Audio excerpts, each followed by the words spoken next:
If World War II had one battle that sounded like steel scraping concrete, it was Stalingrad. Not because it was neat, and not because it was heroic in a clean storybook way, but because it was total war compressed into one city.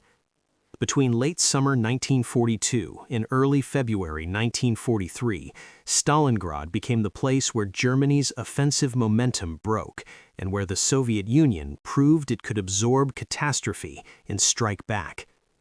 To understand Stalingrad, you have to zoom out. In 1942, Hitler launched Case Blue, the Great Summer Offensive aimed at the south. The key goal was oil in the Caucasus. Armies run on fuel, and Germany's fuel shortage was becoming strategic danger. Stalingrad sat on the Volga as an industrial city, a transport choke point, and a symbol carrying Stalin's name. Taking it promised military value and propaganda value at the same time. On maps, the plan looked plausible. On the ground, the distances were punishing. Roads were poor, rail conversion was slow, supply lines stretched, and units arrived with less fuel and ammunition than they needed.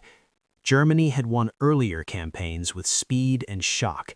In 1942, that method ran into geography, exhaustion, and a Soviet enemy that was learning fast. Then came 23 August 1942. Massive Luftwaffe bombing raids smashed Stalingrad.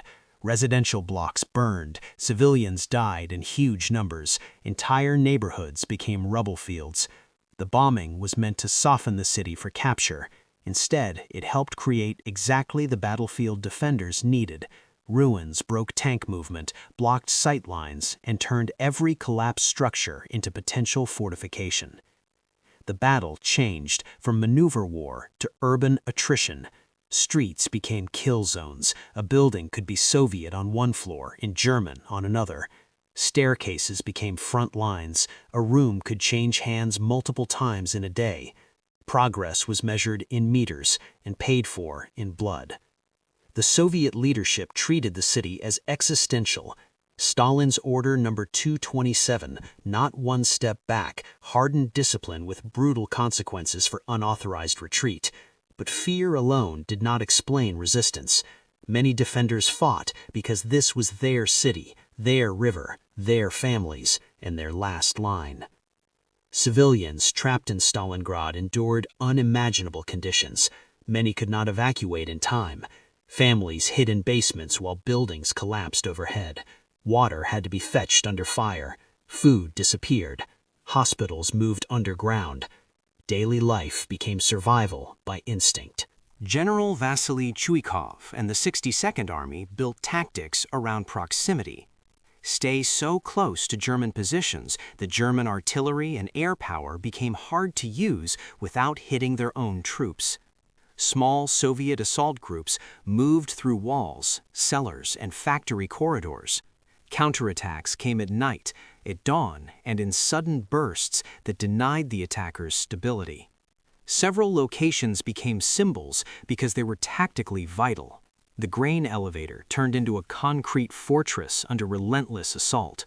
Mamayev Kurgan, the hill above the city, changed hands repeatedly and was churned into a cratered wasteland. The tractor factory, Red October, and Barikadi industrial zones became labyrinths of steel beams, machine halls, and close quarters fighting. Pavlov's house, an apartment block turned strongpoint, became one of the battle's famous images.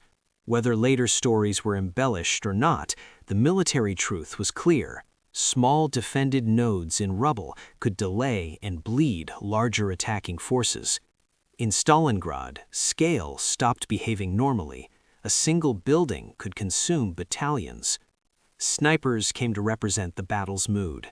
Long hours in broken masonry, breath control in freezing air.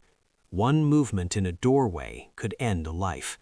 Sniper duels did not decide the whole campaign, but they captured what Stalingrad had become: intimate, relentless, and personal, inside an industrial catastrophe.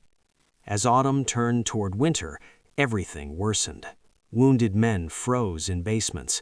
Ammunition shortages decided local outcomes. Engineers, clerks, Cooks and signalers fought as infantry. The city had no true rear area anymore, only different intensities of danger. From the German side, tactical gains inside the city masked strategic risk outside it. Sixth Army, under Friedrich Paulus, kept grinding forward, but its flanks were increasingly held by Axis allies spread thin across open ground, especially Romanian formations. Those sectors were vulnerable to concentrated Soviet armor and artillery. The Soviet High Command prepared the answer: Operation Uranus. The plan did not target the strongest German units in central ruins. It targeted weaker flanks north and south of Stalingrad. Fix the enemy in the city, strike the shoulders, then close the ring behind them. Operation Uranus began on 19 November 1942. Soviet artillery and armor tore into flank defenses. Romanian lines collapsed under pressure. Soviet spearheads advanced rapidly through snow and smoke. Within days, the pincers met west of the city, near Kalach. The encirclement was complete. In an instant, the strategic picture flipped. The force that had pushed into Stalingrad was now trapped inside it. The hunters had become the hunted. Once encircled, Sixth Army faced a narrowing set of options. An early breakout might still have been possible, though costly. Several commanders argued for maneuver before fuel and cohesion collapsed. Hitler refused. Stalingrad was to be held. That decision led to one of the most notorious logistical gambles of the war: resupply the pocket by air. Goering promised the Luftwaffe could deliver what was needed. Reality was harsher. Winter weather, Soviet fighters, anti-aircraft fire, damaged airfields, and simple tonnage math made the promise impossible. Inside the pocket, shortages became routine. Rations shrank. Horses were slaughtered for food. Frostbite spread. Medical care deteriorated. Ammunition was rationed by crisis, not by plan. Units that had entered as organized formations were reduced to clusters defending cellars, depots, and broken intersections. In December, Field Marshal Manstein launched Operation Winter Storm, a relief effort from the southwest. For a brief moment, hope returned.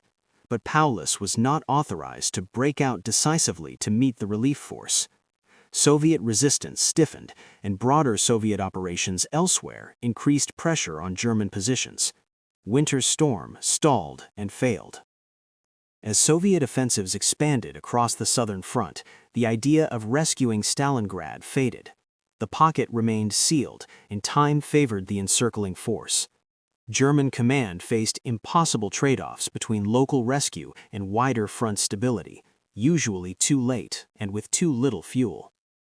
Then came the final reduction, Operation Ring, in January 1943. Soviet artillery massed and fired in overwhelming volume. Infantry and armor pushed methodically, compressing the pocket sector by sector. Airfields were lost or unusable. Defensive lines fragmented. Communications failed. What had been an army became isolated islands of resistance. Hitler promoted Paulus to field marshal near the end, widely seen as pressure not to surrender. On 31 January 1943, Paulus surrendered in the southern pocket. Northern resistance continued briefly, then ended by 2 February. The Battle of Stalingrad was over. The casualty scale was catastrophic. Exact totals vary by source, but every serious estimate confirms one of history's deadliest battles. Immense Soviet military losses, massive Axis losses, and vast civilian suffering in and around the city. Stalingrad was not a single disaster, it was months of overlapping disasters. Strategically, the defeat shattered the myth of unstoppable German advance in the east. It did not end the war, but it changed its direction. Germany lost experienced troops and materiel it could not replace quickly. Soviet confidence rose. Allied morale rose. The initiative began shifting. Stalingrad is often called a turning point, and with good reason.